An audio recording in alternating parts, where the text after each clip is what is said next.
It's now 6:30. We're going to call this regular meeting of the Chavano Park City Council to order.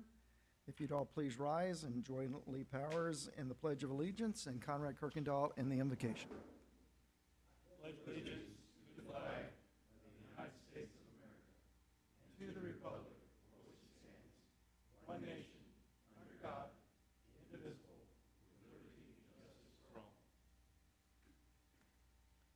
Lord, thank you for this life you've given us, this country we live in. Help us to have an open mind when making decisions here in the city, for this city. Thank you for your grace and abundance that you bestowed upon us. In your name, amen. Amen. Item number 3, citizens to be heard. Carlos, if you'd give your name and where you live, I'd appreciate it. Alrighty. My name is Carlos Ortiz. I live at 211 Box Oak here in Chavano Creek. And the September Roadrunner was the one that prompted me to write my message, really. And that is, what do we want? Do we want a nice, clean yard, or do we want deer? And we have a deer problem there, and we just need your help, that's all. How can we get rid of them? And I've talked to Chief Fox and see how we can get rid of them. I talked to Mr. Hill earlier, and we know that there are a bunch of bucks that are chasing the female deer, and next March and April, we're gonna have more deer. So all I'm saying is, please help us. Please help get rid of the deer. I am working off of another front, being a master gardener. Trying to find plants and things of that sort that deer do not like. So all I'm saying is, please help. Please see if we can find something for our neighborhood and our community. Thank Carlos, you. thank you very much. Appreciate it. Brings us to item number 4, city council comments. Lee, do you have any comments for us?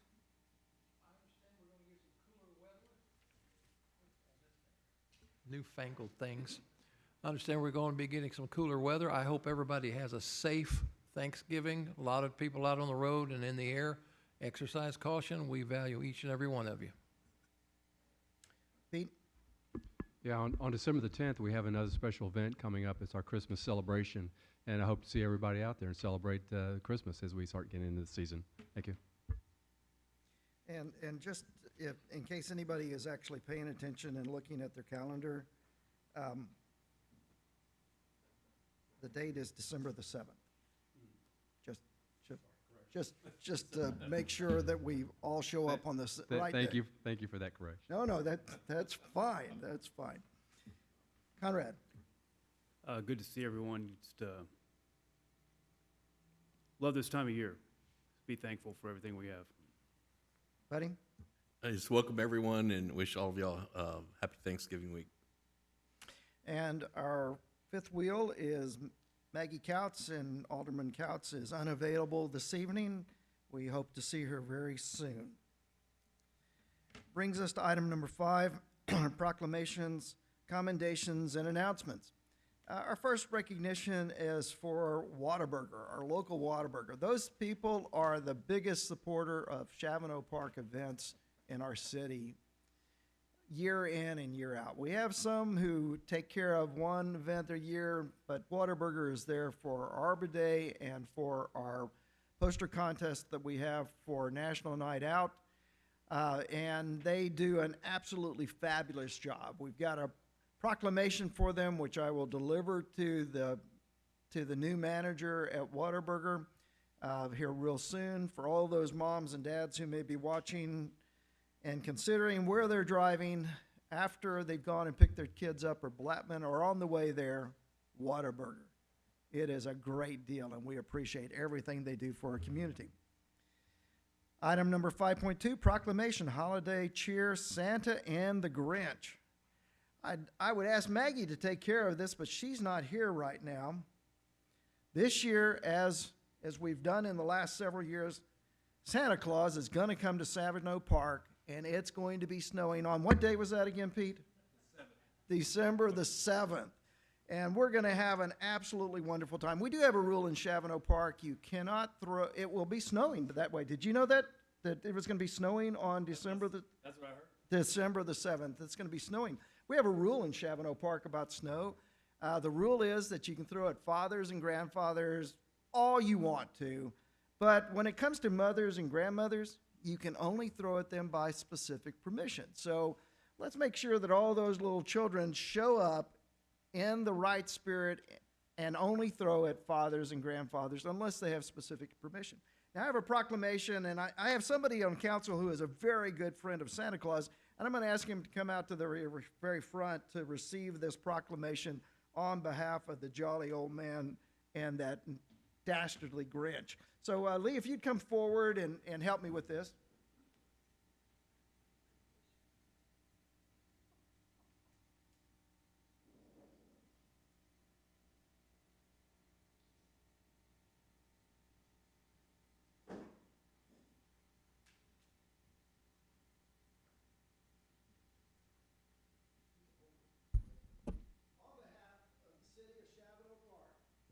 I'm presenting this proclamation to you, Lee, because you are such a good friend of Santa Claus, and you also know a few Grinches in your life as well. So please make sure that he gets a hold. I will do that. Thank you very much. So much. Appreciate it.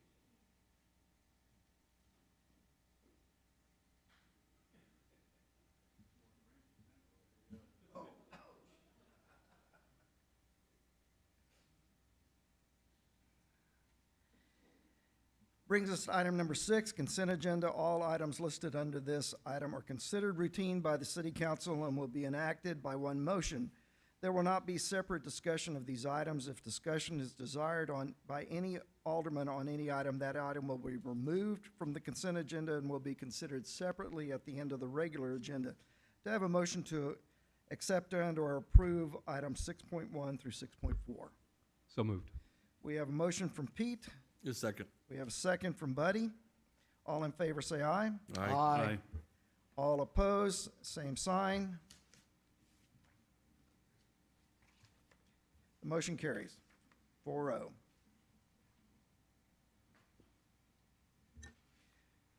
Item number 7, matters listed under this item are considered routine by the city council and will only be considered at the request of one or more aldermen. Coincident with each listed item, discussion will generally occur at the end of the regular agenda. Does anybody want to pull any of items 7.1 through 7.6? Yes, sir. Okay, Lee, which one do you want to pull? 7.4. 7.4? Okay, 7.4 is pulled, and it will be considered after item 8.6. This brings us to item number 8, regular agenda items, presentation of the City of Chavano Park Water System GIS digital map in consideration of a water model analysis project proposal. Looks like it's going to be Curtis. Curtis is already up there, and Lockwood, Andrews, Newman, and Engineering.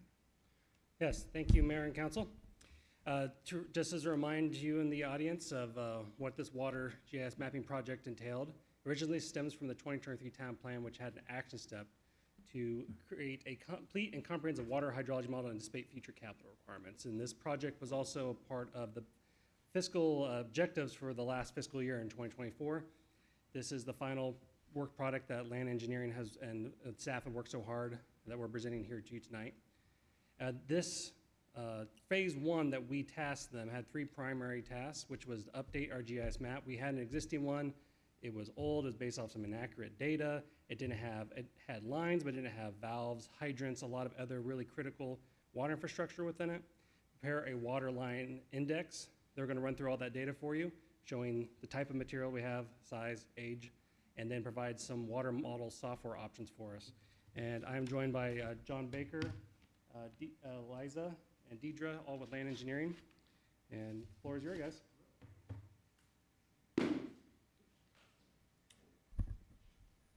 Thanks, Curtis.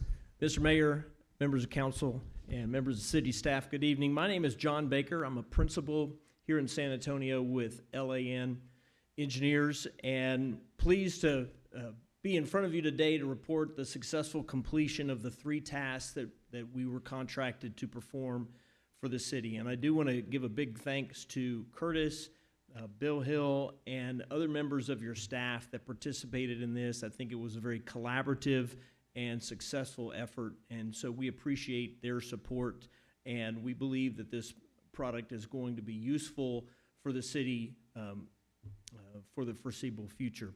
With me this evening is Miss Eliza Alvarez. Eliza was our project manager for this task, and she is our municipal team leader based in San Antonio. And Miss Deidre Eklund. So Deidre is one of our, she's with our water conveyance team, and she's one of our water modeling experts. And Deidre is going to walk you through the summary of this task.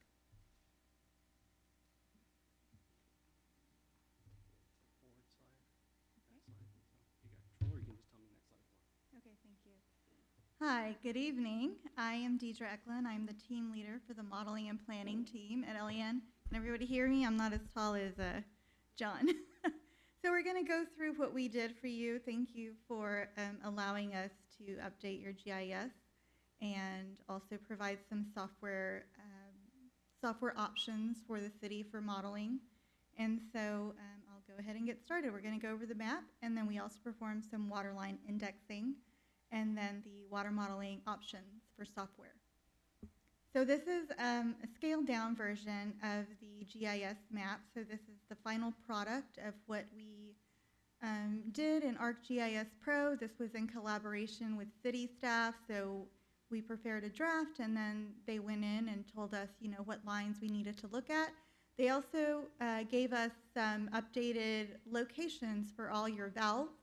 And so that is incorporated, and we tied in the water lines to the valves, so that would make it easier for you to perform a water model in the future. So it can actually be printed on 11 by 17, and it locates all your facilities and lines, sizes, material type throughout your city. So that was the final product from the GIS update. Okay. And so part of that was waterline indexing. So from the GIS, we're able to pull all the data, and we provided an Excel spreadsheet. And so this is just the output of that in graph format. So the total length of all the lines in Chavano Park was 89,296 linear feet. This may have excluded some very smaller diameter lines, but it's predominantly the 6-inch, 8-inch, 12-inch.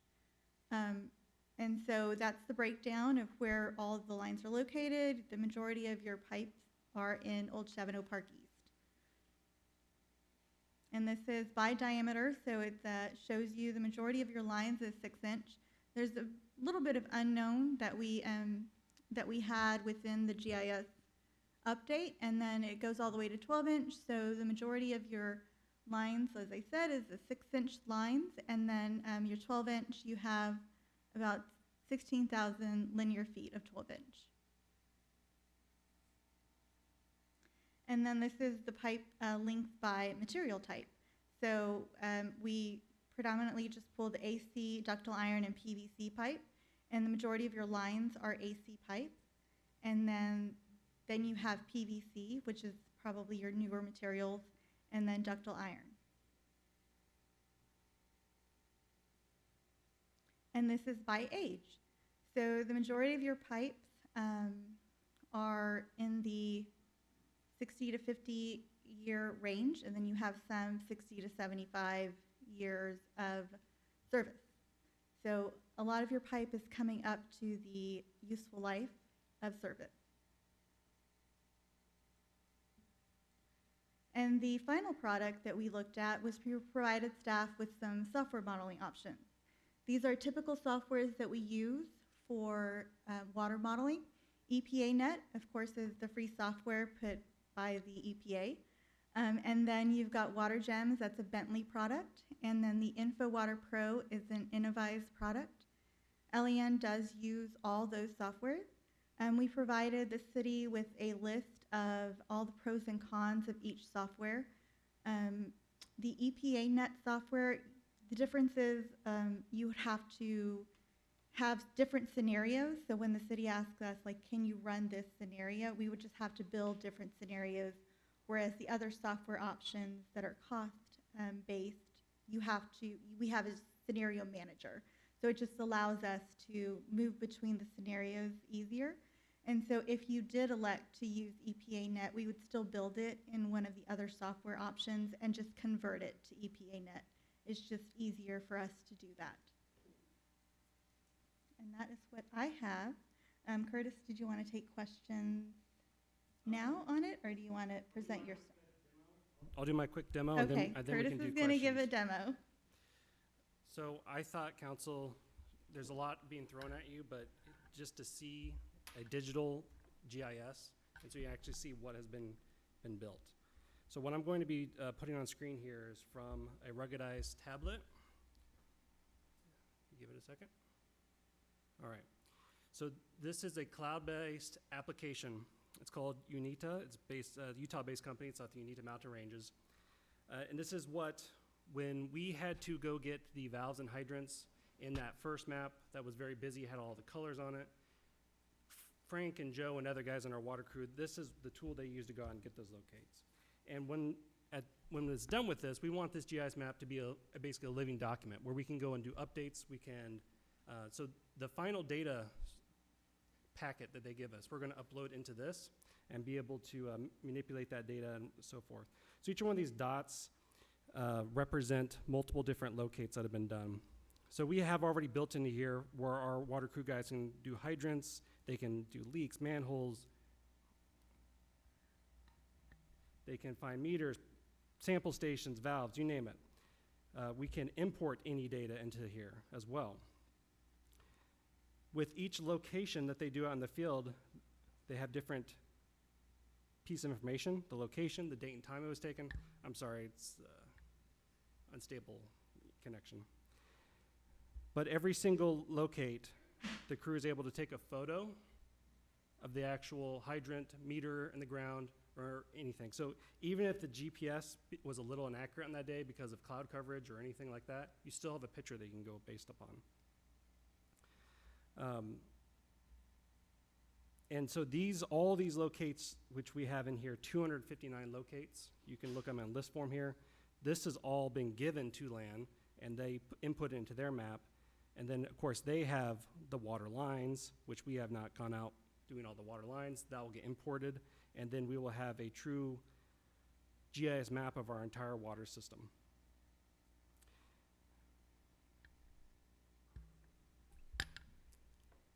So All right. Curtis, to clarify, they've got a GIS map which replicates the water lines. We've given them all this data, and at the same time, we've maintained this data on our system. Are we going to be able to take their GIS map with the water lines and then convert it over to this program to where we'll have it completely Yes. visual? Okay. Thank you, Bill. Are you ready for questions now? Absolutely, Mayor. Okay, Pete, I'll recognize you first. First of all, Deidre, thank you for the presentation. That's very helpful. One quick question. One of the things that's very important when you're doing modeling or doing a system is understanding system elevations. And I know when you have an existing system like we have, it's really hard to get elevations. Can you kind of give us some insight to the system as far as the understanding of elevations? Yeah, so what we would do is we would take the LiDAR, the latest LiDAR information, and this is what we've done for every city, most cities that we work on. And then you just have a standard depth that you drop that line, and we would drop it from the LiDAR elevation. Okay, so we've made some assumptions then on the depth of a lot of these pipes. We do make So assumptions. we don't have the accurate depths on all of them. Is that fair to say? We, if it's very critical, then we can pull it from as-built drawings. But, you know, we do a calibration on the model that tells us. So we'll take your data that is coming from your plants, and we'll run the model, and then we'll calibrate it to what your plants are performing at and wherever you've got available data. So that's how we do a calibration. So pardon me, just to clarify, correct me if I'm wrong, we don't have any depth measurements on any of the water lines. All we have is from your as-built drawings. You sent us Right. a few as-built drawings. So we don't really have as-built drawings for anything other than Northwest Military Highway recent stuff that we've done, or some of the things that we might have GPSed in ourselves as special. Maybe the valves. Do we have the valve depth, Johnny, or no? No, not the depths. Okay, so we don't have any depths. Except at the road crossings in the east side. We know they're about 3 feet. I mean, you know, or some give or take. I mean, we They're didn't more than 3 actually. feet. We didn't actually go then measure them and then Yeah. submit that into the map. It's not replicated. We're able to calibrate your model very effectively without having depths of every pipe. Okay? Lee? As I'm listening to this, am I to understand that you've got the pipes, a nice thing, and we've got the photographs of the above-ground stuff? Is this one program or two programs we have to push together? Ours is ArcGIS Pro. It's a GIS program, and I believe yours is a GPS, but you can import GIS layers. So there's, all GPS data has some very standardized file types where it's very easy to import and export between different programs. So .kml, .kmz are very common. Okay, is this layered? Is that what's gonna, is that what you're talking about? Are you gonna layer it? Is it gonna have to be on an as-needed basis to jump into a segment?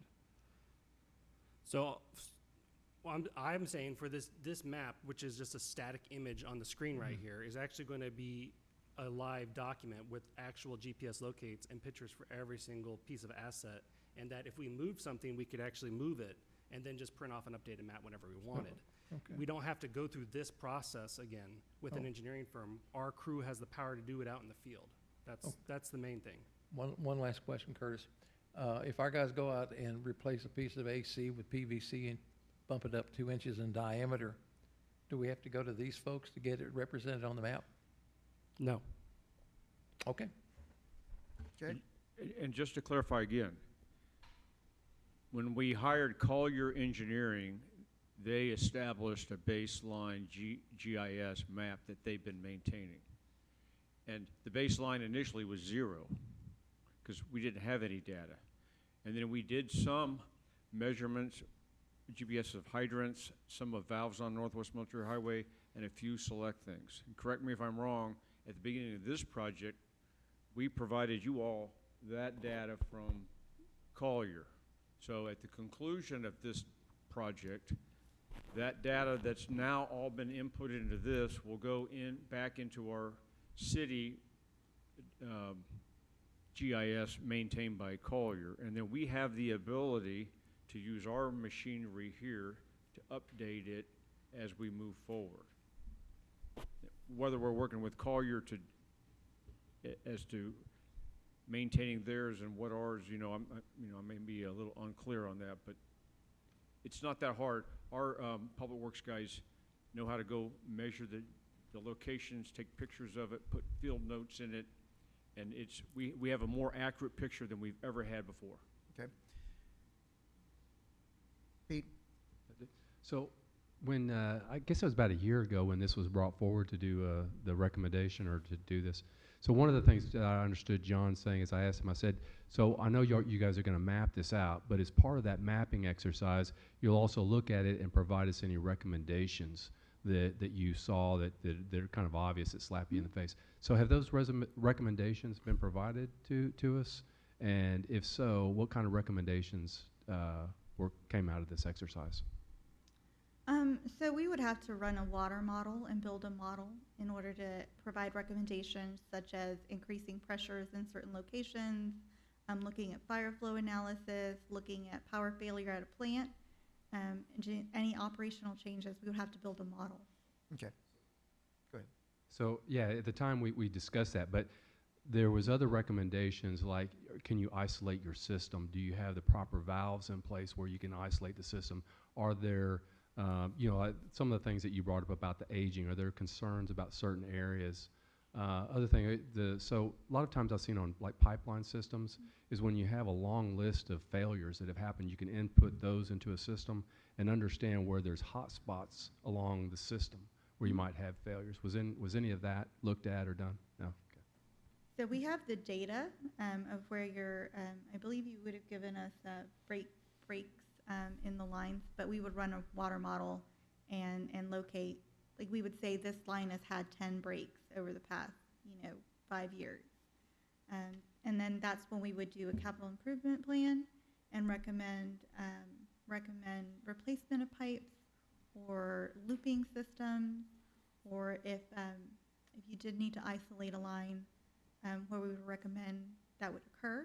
Now, what we did do is worked very closely with your staff, and if we noticed something that we just had a question on, like a line just ended, that we got from the GIS data, we would ask if that line was looped or if it just dead end in a certain location. So that was done so that you could have a complete picture. Okay, thank you, Deidre. Bill, have we sent this on to the Water Committee? That's the next action. We're going to discuss the 3 options for a water modeling with the Water Committee and kind of get some feedback from there. Okay. And is the Water Committee going to come back to us? We do have a lot of aged infrastructure. However, we're on probably the hardest limestone in Texas. And so for a large portion of the community, those pipes are never going to move unless we do something from above to crack them. And I'd be interested in hearing back from the Water Committee whether AC ductile that is properly sleeved in sand, that's on top of limestone, what is the real useful life on that? I understand that engineers have useful lives for property and stuff, but that's not necessarily the way that it works, and things can last a whole lot longer than you ever expected. We'll definitely address this with the Water Advisory Committee. I can tell you that we estimated the age of the pipes based upon when the plats occurred and the development of the subdivision occurred. In regards to the water leaks, I think we had during the construction of Northwest Military Highway 8 or 9 water breaks that were all manually broken by the construction people. I think, I could be wrong, Johnny can correct me, I think we had 1 minor water leak main in the last year. Yes, but in the entire time that I've been here, maybe 5 or 6 that were not impact caused, or they were done by drought or shifting sands and stuff. So the mayor's observation about the rock and the sand and how we're in pretty good shape, even though some of those pipes are getting old. Okay. Pete, last question? So, Bill, we do have a log, though, of all those items? A log of all? A past log of all failures? I don't think we do. Okay. I mean, we might. We could ask Frank and they would know. We could look at our records, but I don't think we've created a spreadsheet. We did, but we did the best we could with knowledge, working with Jessica back then and stuff like that. We did put together. I think it was only like 15 data points, because Bill's right. Most of them were on within knowledge of the guys was on Northwest Military. Okay. If there are no other questions, Deidre, John, we want to thank Eliza, we want to thank all of y'all for coming in. We appreciate y'all's fine work, and I know you'll be hearing back from us after we get with the Water Committee. Thank you very Y'all much. have a great day. Thank you. Item number 8.2, discussion action, final sign design with Lamar Advantage Holdings Company, discussion terms of sign sublease. Bill. I'm going to cover this real quick, and I'm first going to give you a quick update on the term of the sign sublease, and then we're going to go into the actual sign designs. So as you all recall, in the RFP, we released a draft sublease contract with them, and it was a generic one. Once we selected Lamar, Curtis and I Lamarized it, updated it a little bit, and we sent it over, after some attorney comments, sent it over to Land. And they didn't reject a whole lot of it, but they had 5 or 6 comments, which compared to the actual lease agreement we had with Bitterblue, you're talking about instead of 5 or 6, we'd have 30 or 40. And that went on for a year and a half. So we got their 5 or 6 comments. Curtis and I had a conference call with our city attorney, Allison, and we pretty much accepted all of those comments with, there was a couple of caveats or questions. We then reviewed it in more detail, and we came up with 5 or 6 more comebacks to Lamar. I got word back from them that all the edits looked good, except for there's 2 areas of coordination we've got to sort out. One of them is the size of the easement. So our lease agreement with Laddie calls for a 50-foot by 50-foot footprint and a permanent lease easement. And they came back and they wanted 75 feet. And so I reminded them today that it was, that we only have a 50-foot. And I had a conversation with their regional rep out of Austin this morning, and he says, well, I need 75 to do the construction. Afterwards, we would probably need 60. And I said, well, there's going to be the actual footprint easement, then there's going to be an access easement. And we have to sort that out. So the bottom line is, I've passed that to Laddie. Laddie says, hey, maybe it's doable. We've got to look at each site. He's on vacation now, and his team is. We'll have a meeting scheduled after Thanksgiving, and that's the long pole in the tent right now. The other piece is there's got to be electricity and utilities brought to each one of the easements. One site's very easy. The 2 sites to the west are problematic and difficult because they're in low area and it's forested, and you've got to bring the electricity from existing poles. The one that's to the west of Northwest Military Highway, probably easier because you got electrical poles along 1604, and then the one that's more challenging is right by the San Antonio Builders Association. But we're working through that. So we hope to get that wrapped up by December. But in terms of ideology and the actual terms of the lease, we're pretty much in sync. Now it's just making sure the footprint is squared away from there. Any questions on the sublease? And the mayor's set to sign that once he gets into agreement. Okay, next slide. They came up with a slide design in their RFP. We asked them to go back to the drawing board, and they came up with 3 different slides. And they actually had 3 different examples for each different site. So I can't remember which site 1 was, but there was a site 1, and I think maybe it was in the on the left side. Site 2 was on the right side, and then site 3. This is site 3.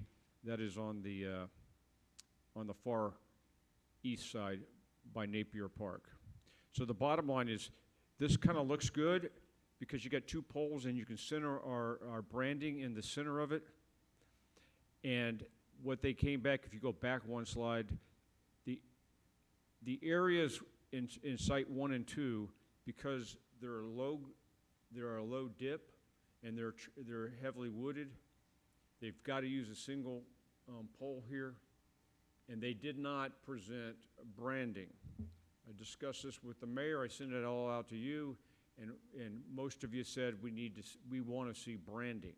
So move forward 1 more. And 1 more.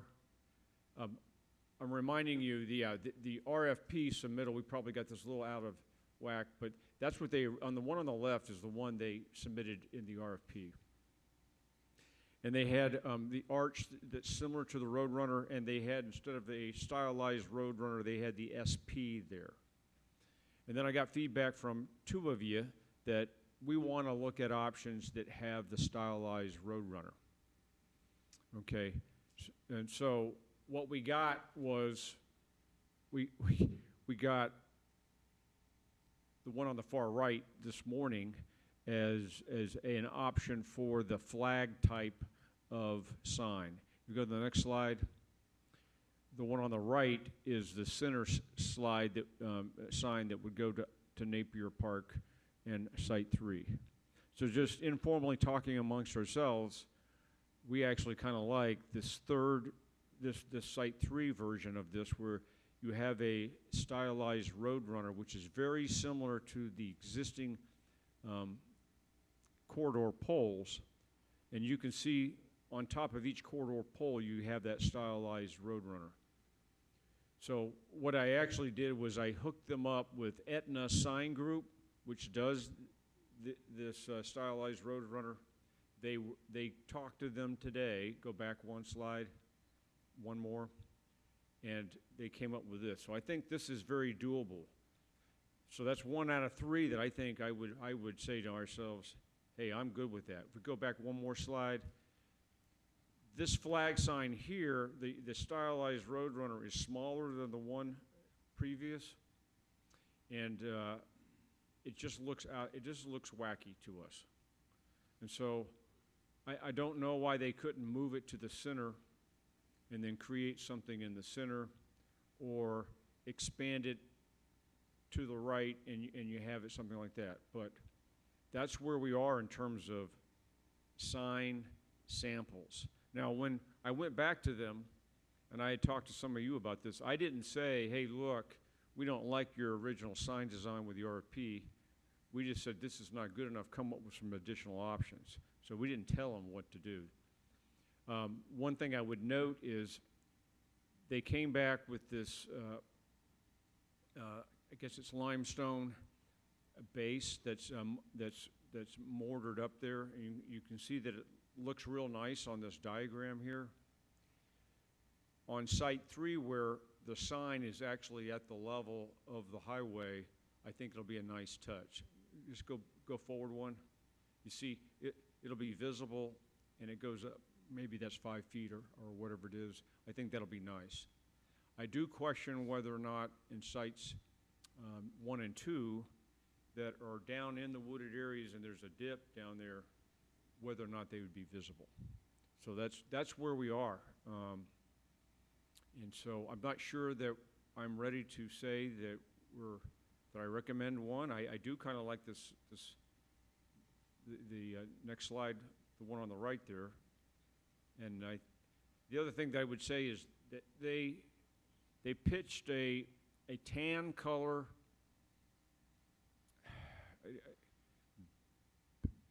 background on the one on the left, but their standard sign is this reddish tinted brownish sign, and that's what they want to use. So they've moved away from the tan over to that, and it actually probably matches our sign better. The one thing I will tell you is they don't really want to do this stylized road runner. They know they have to do it because we're Chavano Park and we've asked it, and it was in the RFP.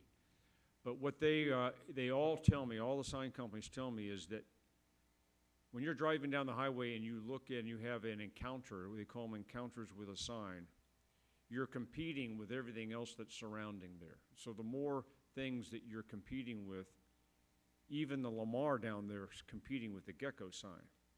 And so the stylized road runner is Chavano Park, and you can see that, but it's not dominating your visual to say, hey, what is that S and that P that's that green and blue with the road runner in it? So they're very happy about the stylized road runner. And I kind of like that look. I just can't reconcile the flag. Now, if you go to a center pole one, let's go, if you go to that one on the right, could you then drop a centered stylized road runner? And the only issue, you'd have to do it on both sides. See, you'd have to do it so there's a sign facing on both sides. I think they're trying to avoid that.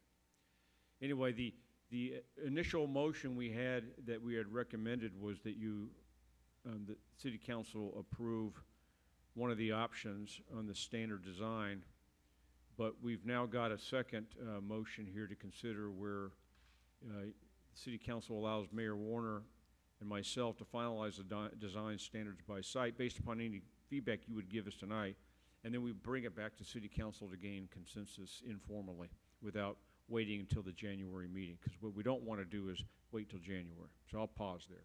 Okay. I'm going to open this up for discussion and then a motion. Lee? If we could go back, if we could go back to the one with the stylized arch under it, one of those, that one, that'll work. Is that Is that plasma cut plate? Is that what that's made out of? I have not asked him what the material is. Because it looks to me like it's pre-rusted. No, the other signs, Lee, are pre-rusted and they're cut. And I'm assuming that plasmastized, or whatever that word that you just used, is exactly what Laddie did with all those signs. And the idea was, they don't have to fix that ever again. It's gonna look like that today and 5 years from now and 50 years from now. I'm trying to get rid of the rust on my Jeep. I don't know why they want to start off with rust on my sign. Well, that's the way all of the sign corridor signs are right now. They're already pre-rusted. Yeah, but where's Chavano Park, as was pointed out a moment ago? I can't confirm whether or not they're pre-rusted or not, but I do know that there's a lot of bridges and engineered designs and stuff that they're made of a material that's meant to rust, and it kind of oxidizes and it stays consistent, and it has a color that is attractive, you know. Yeah, Pete? Mayor, I'd like to make a motion. I'd like a motion to allow Mayor Warner and the city manager to finalize design standard by site and gain consensus with the aldermen. Okay, we have a motion. Do we have a second? I'll second. We have a second from Conrad. We're open for further discussion. Conrad? Just real quick on the, I think everybody agrees, like the SP part maybe is not great. My thoughts on that real quick are that we would understand it as Chavano Park. I'm not sure if the rest of San Antonio understand that. And then, not sure if you want Chavano Park on the sign. So, Right. but, so, my 2 cents, whatever. W- Okay. It did occur to me, if you just drive down and you see every one of those corridor pole signs, and they've got that stylized Roadrunner, if you saw it on the billboard, you'd say, well, that's a consistent corridor that all looks standard. I agree with And that. it's part of a entity. Which also goes to the idea of what happens in the future if somebody ever asks, and they will be subject to the same standard because it's a part of the overall sign design.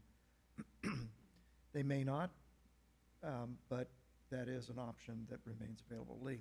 One of the thoughts I have is the stylized Roadrunner is very common. It's not unique to us. I mean, we've got lots of Roadrunners over South Texas, baseball teams, et cetera.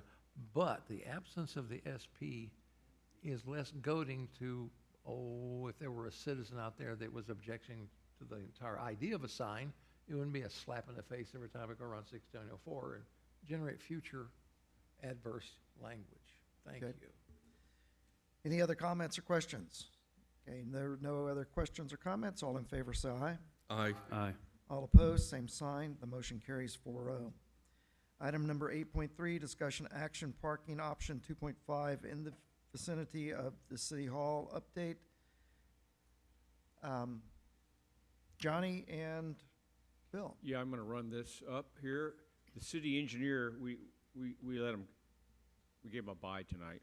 Okay, So we briefed you a number of times. I mean, we brought probably parking to city council 5 or 6 times in the last 8 years. Specifically, last year, we brought it 3 times. We compared what our current plan is with, which is basically 53 unmarked spaces that we've got outlined in a survey that we can try to, the day before the event, create some lime marked parking spaces, of which we probably get somewhere between 45 and 50 when we normally do it. So that was option 1. This year earlier, we brought to you option 2, which included removing some trees and 79 parking spaces, and option 3, bumping that up to 118. I think we looked at that twice.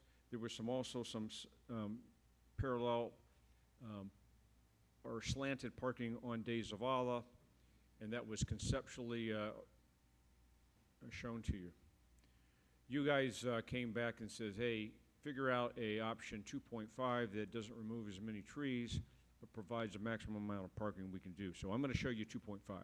So this is 2.5. And what this does is it reduces, well, you can see that if you turn around real quick, it saves some trees here. It saves tree here. It saves trees here. Saves trees here. It saves trees here. This is where the bridge is, right underneath here. And it saves these trees here that were eliminated. And then we pushed out a little bit further and did some innovative engineering. So, it also saved these. These were all gone before. So if you look at it now, there'll be a lot of trees missing, but you've got visual across the whole board there. Looking from left to right, there's trees that, you know, they're almost contiguous here.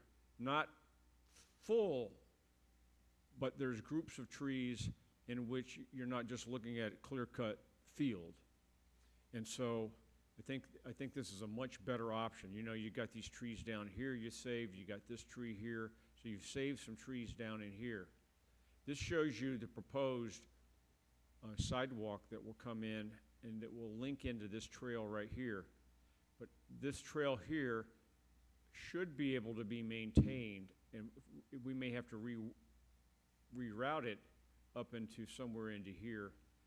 But you know, we haven't seen what the environmental friendly materials and design is going to be, but hopefully we'll come up with that solution, and we'll be briefing you as we go further into that. But I think the next slide shows you a summary slide. Okay, this is the bottom line. Option 3 had 79 trees removed. This saves only 50 here. We saved 17. We save a lot of depth here. Option 2 has 112 parking spaces, 2.5, and recall that option 3 had 118. So you really only lose 6 parking spots. You save 17 trees. We did some retooling of Days of All. Do I have a slide that shows Days of All? I don't think I do. But some of the places we thought we were going to put trees in Days of All, there's an existing sign or telephone pole. But we actually have a plan now that's been surveyed, and we can say that we're going to have a total of 181 parking spaces from there. So I think we've met your intent, and I think we've said we're going to be able to keep and maintain a walking trail, and we're going to be able to connect it into a real existing sidewalk as we move forward. Okay. Thank you, Bill. At this time, I'll entertain a motion to approve a final option 2.5 design for the City Hall overflow parking to include the Phase 1B. Okay, we have a motion from Lee. We have a second from Conrad. We're now open for discussion. Lee, Pete. So, Bill, one of the things I'm starting to notice, we've been talking about this for a while, but it feels like we're starting to hone in on a design. So we're getting real close. But the concern I still have, and I know I've brought this up several times, is this is probably still at least 2 years out, if not longer. And we do have an immediate need. And one of the things I'm starting to realize is how immediate that need is. When I drive by on Sunday and I see the farmer's market, there's a lot of cars there. And it's funny to watch how they're parked, but it looks very inefficient on how they're parked. So that, you know, you could put a lot more cars in if people kind of had some guidance on where to park. So my question is now that we've kind of honed in on the design, we know which trees are probably going to stay and which ones are going to go. Is there any way that we could start to address some of the temporary needs if we're still 2 years out, so we could meet some of the immediate parking needs by putting maybe some curb stops in, by removing some of the trees that we know that aren't going to be there, and allow ourselves to do this maybe a little over time as we have time and funds available to do that? So my question is, does that make sense? And would you be supportive of something like that?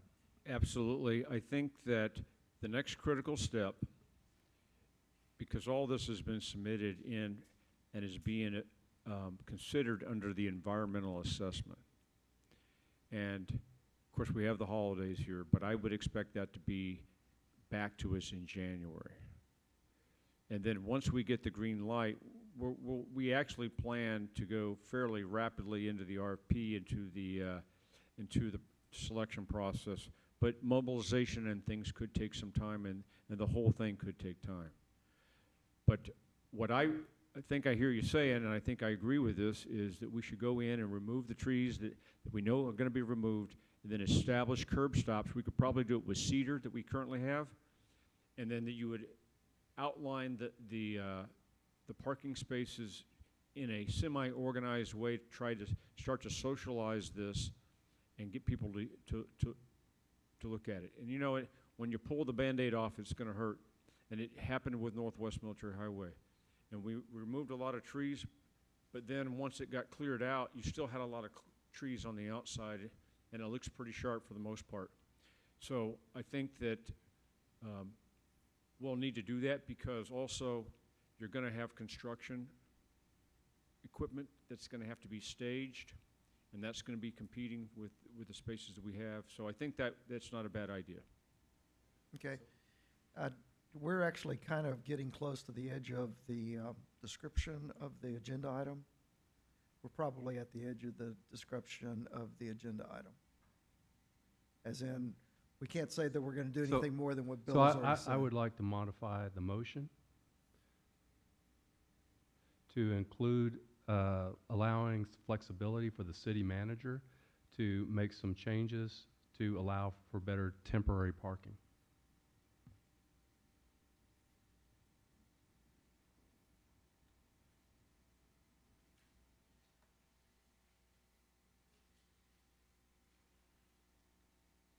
Yeah, I don't know that that's within the realm of what we've told people we're doing. We're selecting a design, but this wasn't an action to implement it within a certain time frame. The action. That doesn't mean that Bill's not going to be moving on what you've just recommended, and he's already said that he's moving. But I don't know that it's our position to direct him one way or the other at this meeting to start by cutting down trees. This is a design issue, not a timing issue, and I'm not disagreeing with the thing that you've recommended. And I heard Bill say everything that he said, but I would like to stay within the boundaries that I feel very comfortable with on what we're doing. This is a design issue as opposed to an an implementation issue. So Megan, you agree with that? I do. I was going to say I would prefer if it is to just take action on what's on the agenda, and then Yeah. certainly have that conversation to direct staff, which to me is different than the authority you're giving right now on the approval of this Yeah. design Okay, plan. fair enough. So So- I withdraw my Thank you for Well, withdrawing your We may motion. not need to take action to initiate that anyway. Yes. Okay, do we have any other questions or comments? Just- Conrad? I just wanted to say this, that's fantastic.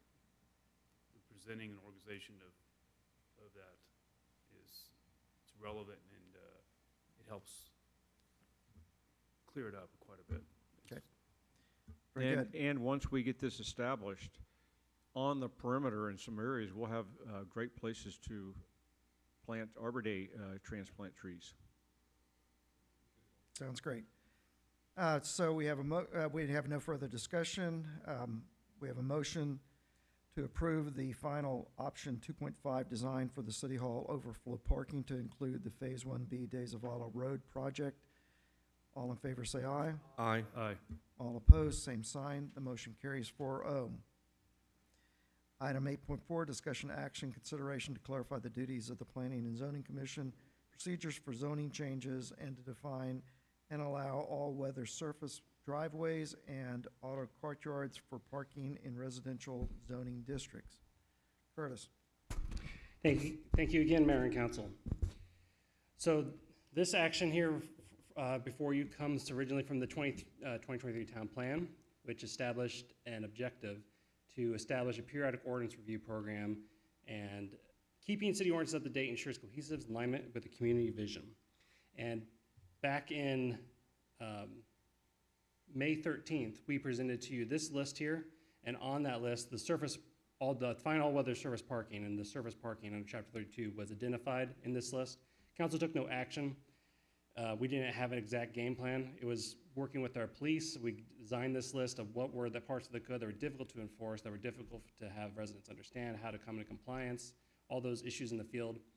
And then the second one actually came from training planning and zoning. So I'll just launch into these. The first one, all-weather surface parking and parking regulations, generally covering a bunch different chapters across city code, and then planning and zoning duties and zoning change procedures under chapter 36.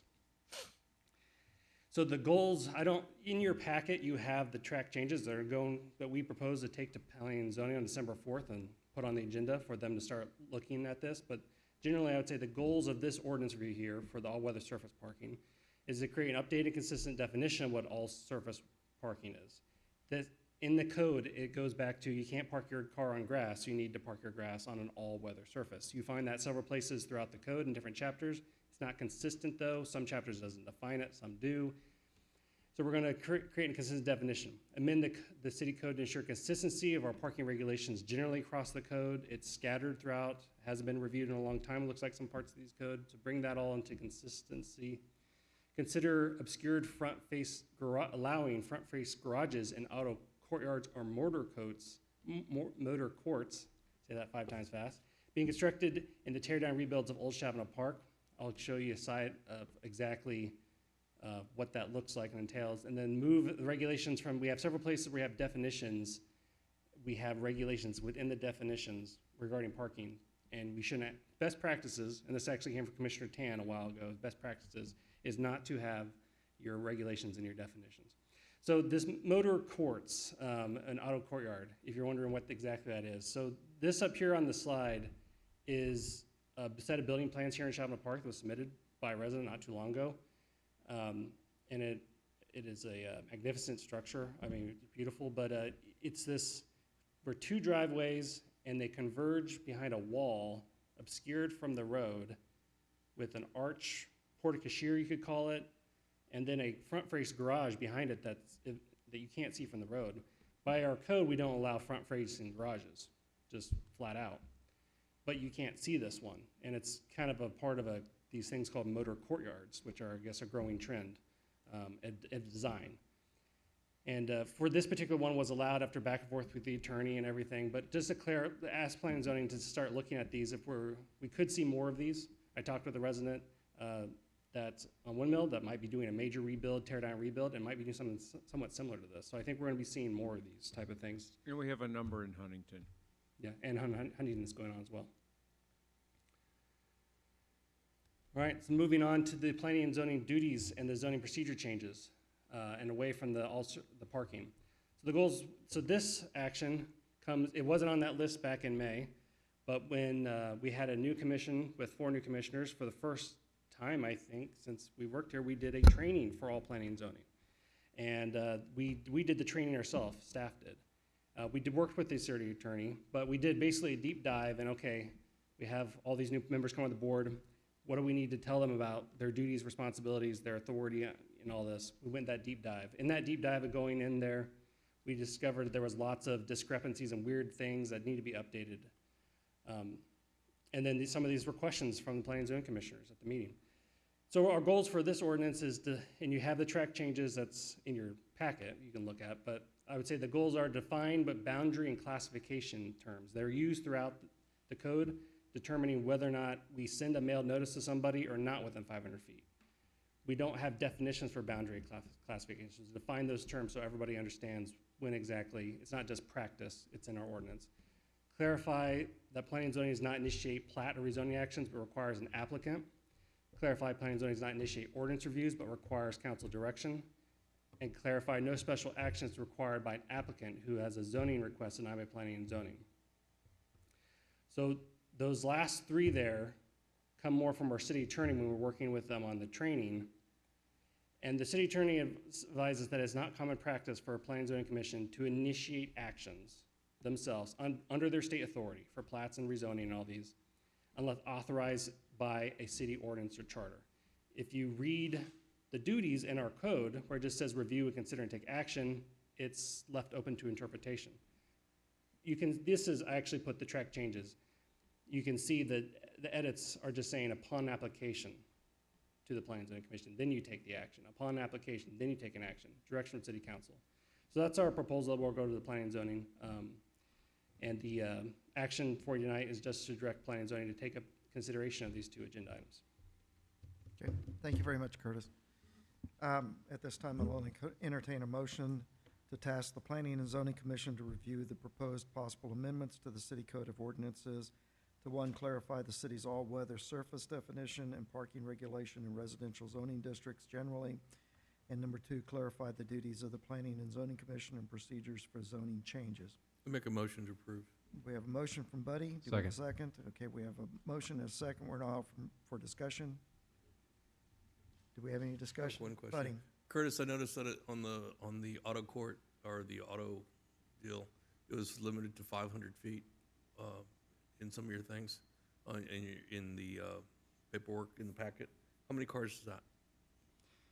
So in the current draft, that's the all-weather surface minimum. And that gets to, we've had residents that sometimes want to take a huge part of their backyard, throw down gravel and call it all-weather surface. And so our first stab at it was 500 square feet, and that's based off a two-car garage. Okay. But that's got to be talked about, Yeah. and we we'll- got to think through that. Yeah. Yeah, because, I mean, that's always been an issue, because you have some neighbors or residences that have multiple cars, and there's always been a lot of complaints on multiple cars. I mean, whether it's on the grass or on the surface, you're still gonna get the complaints. And whether they're in front or behind, they're covered, whether you see them or you don't, you're still gonna have the complaints.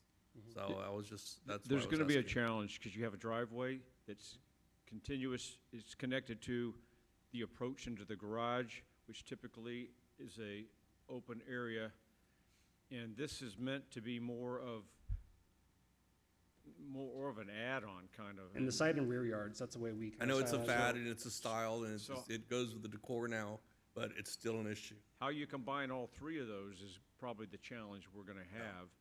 The intent is to authorize an acceptable good use, but to establish control measures to where someone doesn't go out and take their whole backyard and asphalt it or concrete it and say, I've got a 3,000 square foot courtyard.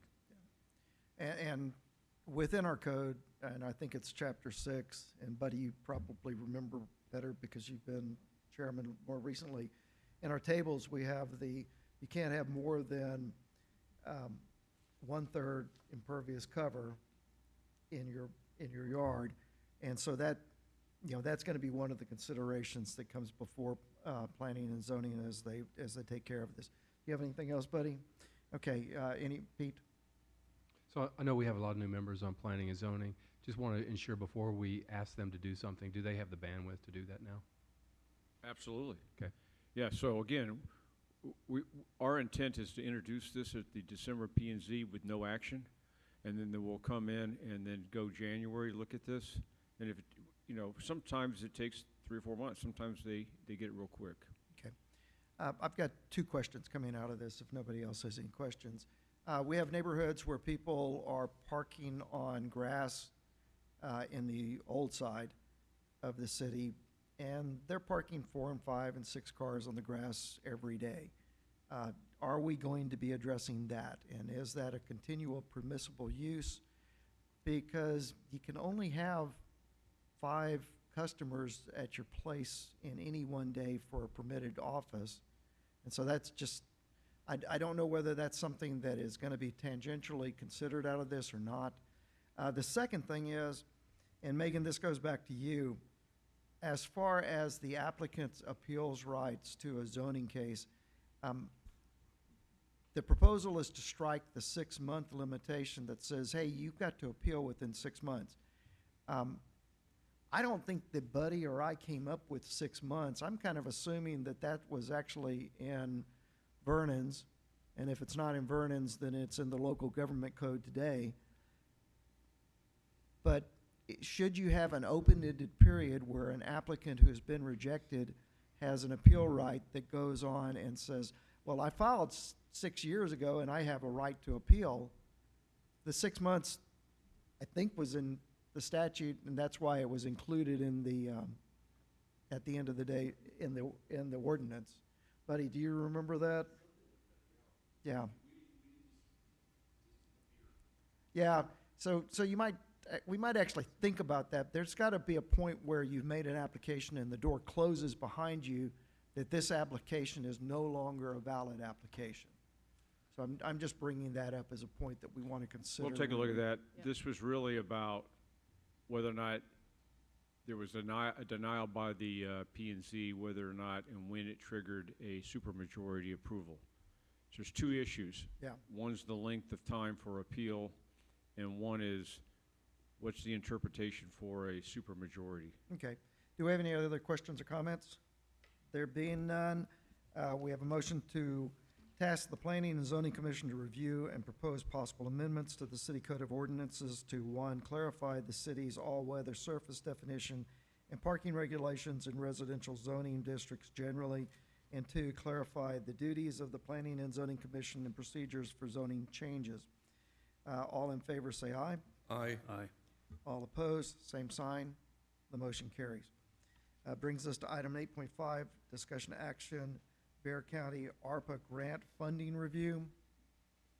Brenda and Johnny, come on down. Good afternoon, Council, Mayor.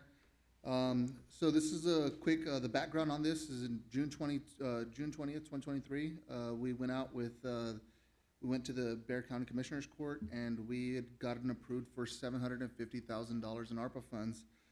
And from June of 2023 to October 2024, we've been in the process of upgrading and fixing up our infrastructure with those funds. We reported a total of 8 projects to the ARPA fund, and we got all our money, all the 8 projects approved. Really no questions asked. The first project was Northwest Military and Fawn. It was a total of 280 feet of water line that was laid and put together by our Public Works team. It was a mix between the water and the Public Works. They do such a great job reading these stats. It's pretty unbelievable that, you know, we're able to do as much work as we do. Ingate as well.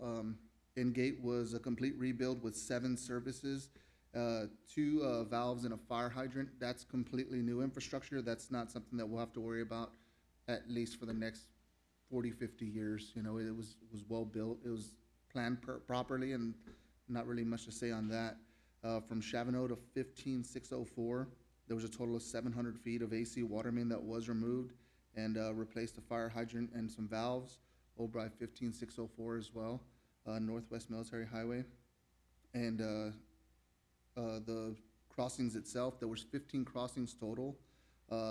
Upwards of 230 feet of 6-inch water line was replaced and upgraded from AC pipe, and a mix of ductile, and also 980 feet of 8-inch water line was upgraded, and that was also a mixture of AC and ductile. We went down to removing all of the AC that we did pull out of the ground, so we hired a company in. They got rid of it for us, and everything was reimbursed on that as well. We did a total of 28 water meters that we improved that were located on Northwest Military. They were either A, at the end of their life, or B, no longer working. Also cul-de-sacs. Cul-de-sacs were a big one to finish out the D&D projects that we had going on the east side, and now finishing up the cul-de-sacs, which every cul-de-sac received a brand new 6-inch water main along with a fire hydrant if the fire hydrant wasn't there. And we went ahead and worked also on winterizing Wellsite 6. Wellsite 6, we did a cinder block building. It was a small building, maybe 5 by 5, guy my size. Couldn't change a chlorine bottle safely in there. So we went ahead, we put some cinder blocks, added some more cement. We built out the room a little bit more stronger, so that way we can go ahead and winterize the wellhead to keep it safe from any kind of real big freezes, to allow us to have sufficient water throughout the city. Okay. Thank you, Johnny. Finances? Brenda? All right. Good evening, Mayor and Council. So the Bear County ARPA grant was recorded over 2 fiscal years in the water utilities records. Fiscal year 23 recorded $483,000, and fiscal year 24 reflected $267,000 of that revenue, with the revenue recognition correlating with when the actual expenses were incurred or completed, matching the revenues and the expenses. So using the project calendars of hours, staffing, and equipment used, and materials listing from the Public Works Superintendent, Finance created the invoices, which were the request for reimbursement to Bear County. So if the project used only contractors, like the Hardin Well House project, the invoice was fairly straightforward, 12 pages. super easy. It was the invoice and the proof of payment and basically a summary of the report. If the project used a utility staff time and equipment, that one was a little bit more complicated. This is the invoice packet, all 348 pages, submitted for invoice number 7 and represents $241,000. So we documented everything that we could. I used my little auditor brain and made sure everything was documented. So we used the most recent FEMA reimbursement tables for requesting reimbursement for the hourly rates on the city-owned equipment, and then they also wanted proof of ownership, so we would have to submit copies of their titles, insurance records, that type of thing. Personnel was the most complicated area. We used TDM's template to calculate out the hourly rates, and those were fully loaded with every benefit. And then we also had to provide proof of every benefit. So you could see how it could get very complicated. And then for each staff person, we needed to provide proof of payment, we needed timesheets, we needed proof of their rates, and cell phone allowance, and if they were receiving a cert pay, we needed all that proof. So all this hard work, though, really paid off, literally, as the utility was able to accomplish the needed projects with this assistance from the county and was able to save then the proceeds of their operating revenues, and the utility's cash balances are much more healthy than they were just a year ago, this fiscal year versus last, and the utility will be able to use this money then to refurbish and replace the ground storage tanks at Chavano and Heavner. And then one additional note is that the cash and investment balances that are reflected in the handout do not include the reimbursement for projects 7 and 8, and that's an additional $255,000 that was received here in October and November. Okay, thank you, Brenda. Any questions or comments? As stated another way, under the tutelage of our brilliant finance director, whose oversight and direction to the Public Works to document every hour of equipment use and labor, basically, go back to the last slide. Every one of those projects was done in-house, 1 through 7, except for 8. And basically 8, we had $14,000 left. We contracted it for $17,000 or something. We got reimbursed for $14,000. But we don't have the number, but essentially out of that $750,000, if we said $200,000 or $250,000 was material, then our windfall in manpower and equipment usage over the last 2 years, it's gone into our kitty. And when we actually proposed the plan to Bear County, we probably had 12 or 13 projects, and we picked and choose which ones we had. So we had some fluff in there because we didn't know how it would all come down. But when we told them we were going to do this in-house, they said, "What are you talking about? You can't do that." "What do you mean you're going to do it in-house? You've got to contract this out. You've got to compete this." And when we laid it all out for them, Brenda and Public Works, and we went to Bear County and said, "Here's how we operate." And they were amazed that we could do all this, and we had proposed this in-house. So it's very well done by both the Public Works and Brenda. Johnny, that also includes you. You don't have to. Oh, you're camping for Brenda. Okay. Yeah, I just want one clarification. I want to make sure that there weren't any burnt orange Christmas lights on this ARPA funding. I'd hate for somebody to come back and to complain that we have burnt orange Christmas lights that the county paid for at Chavano Park. Purple. They're purple. I hadn't seen the purple ones Not yet. the ones outside, but I have had one complaint already, Mayor. Oh, good. I would be surprised if there weren't many people complaining about burnt orange. Not that Christmas the Public lights. Works anyone in Public Works would ever purposely put burnt orange Christmas lights on a Chavano Park tree. Couldn't imagine that. I don't think there's anybody that's here that went to the University of Texas on city council, and so I'd be very surprised if anybody was excited about having burnt orange on our Christmas tree. But thank you, Brenda, for that clarification. Item 8.6, discussion action, possible cancellation or rescheduling of the regular December 23rd city council meeting. Slide. So there's the calendar. The regularly scheduled meeting comes on the 4th. Am I briefing this? Comes on the 23rd? the 23rd, and that's right before Christmas. We traditionally either move it forward or we cancel it. And so you can see there's a proposal on the agenda to actually move the meeting forward to the 16th, and then with the caveat, we're going to cancel it if there's no pending and pressing agenda items. Okay, and the difference between the two is, if we cancel it and we had an emergency, then Bill or I could call a meeting, but we'd have to have 4 council members. If we move the meeting to the 16th, and then we cancel it on the backside, 3 council members can act without the consensus of the other 2. So, happy to consider either motion.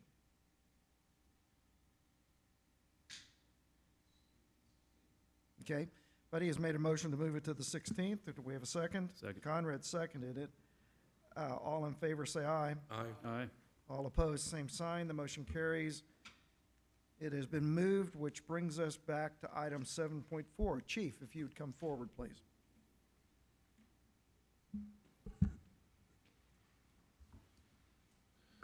I'm not Brenda, but I will do my best. Okay, Lee, do you have some specific questions that you'd like to ask about the police report? I think that it's, being a little bit more focused, because I have been here 10 years ago and listened to the police chief talk, and he can talk for about an hour about the police report. But are there specific items that you'd like to hear concerning the police report, or to send some attaboys out to the police department for what you've noted? All of the above. Okay. All right. First of all, Chief, thank you. I appreciate you as much as you probably know how much I appreciate you. In going over the weekly reports on crime that come through over the last period of time, it's clear to me that the world's getting to be an ugly place, and some of it spilled into Chavano Park. What I'd like to know from you right now is, what is your biggest felony going on that you know is going on? Crimes against persons, crimes against property. It's crimes against property. But right now, I think his workload is, we're looking at maybe some felony 3s at the most, but that's evadings. We're pretty stagnant right now, knock on wood, on any of my major stuff, my burglaries, whether it be habitations or buildings.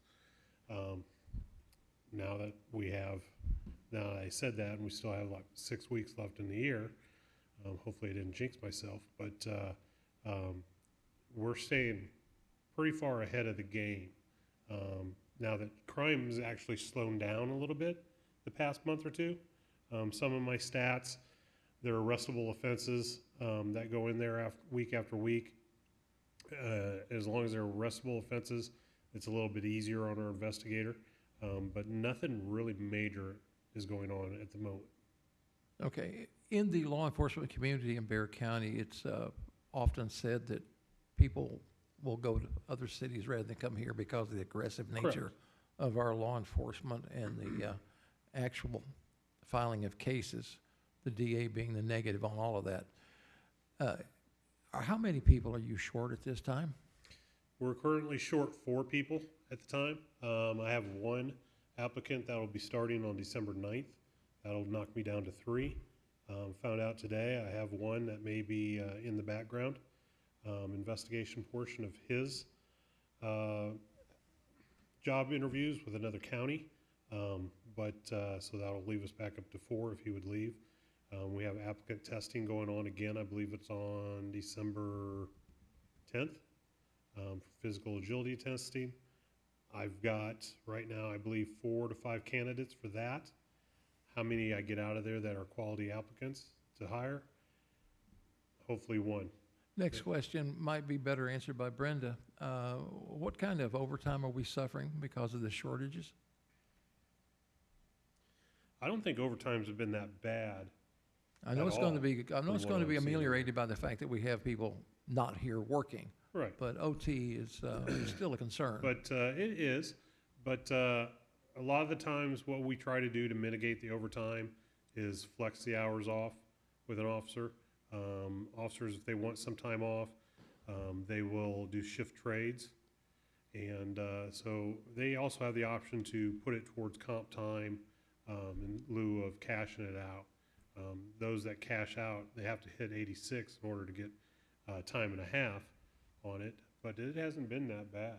Okay, and I know that for many, many years, this city has had a reserve program, back when it had to be reserves, because we only had a paid chief and a lot of other people directing traffic. Is there a reserve program in place in this city? We do have a reserve program in place. It's not an active program. We had one reserve officer. That reserve officer came over to us full-time last August, September timeframe. We currently have no active reserves right now.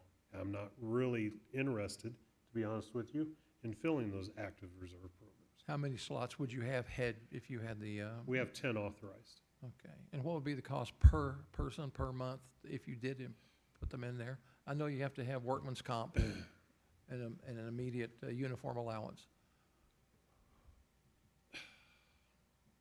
In order to outfit one person and get them on the road, we're probably looking at $4,000 to $5,000. By the time you get a vest, you get uniforms, you get the training involved with them through firearms training, and you get them out through FTO program. You're probably looking at about $4,000 to $5,000 at least. Okay, and last subject is, have we had occasion to use the drone yet? We haven't gotten our drones yet. I'm sorry, We have not purchased the drones yet. did they run out of them? I mean, it's Christmas time, I know, but, No, it's a strategic approach that we're taking. I have we have some issues that we're working through right now. We have some policies and configurations that we're trying to accomplish and get done. Our main focus right now has been the reorganization. It's going to take place in January. And then, but before then, we're going to start getting into the weeds of the drone program itself. could I request that you prepare, if not for all of us, and at least for my eyes, some sort of report on the drone and its status, say mid-February? Would that be possible? Absolutely. I'd appreciate that. Mr. Mayor, I'm done. Okay. Does anybody else have any questions? I do have a couple of questions real quickly. Number one, I commend your department on its visibility on Northwest Military Drive. There's a concern with council that we be very vigorous in that approach, and just looking at Thursday court nights, it looks like y'all have been very successful in helping people to appreciate the fact that we now have a speed limit along Northwest Military Drive. So thank you very much. As far as the drone policies are concerned, I know that the Department of Public Safety has some very extensive policies. I have a question really for both of you, both you and Bill. Is that a policy that needs to be approved by the city council as one of our resolutions in the city? You know, is it going to become city policy number 17 or something like No. that?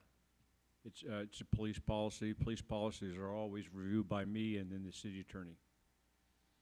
We have hundreds of them.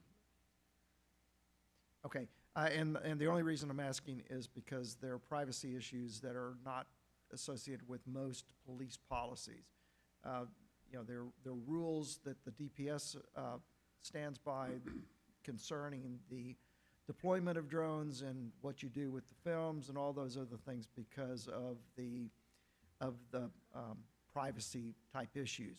And if we're dealing with privacy type issues, I'm wondering if that needs to be cloaked in the governmental authority of city council, because that comes down to our health, safety, and welfare issues in order to provide us the insulation from liability as a city. And if we could consult with our attorney about that, I'd just feel more comfortable at the end. I'll get back to you. Yeah, okay. If there's no further discussion on that agenda item, it brings us, Chief, thank you very much. Thank you. It brings us to item number 9. Do we have a motion to adjourn? We have a motion from Lee. We have a second from Pete. It's kind of like a jump ball there. I'll let him have it. All in favor, say aye. Aye. Aye. All opposed, same sign. Motion carries 4-0. We are adjourned.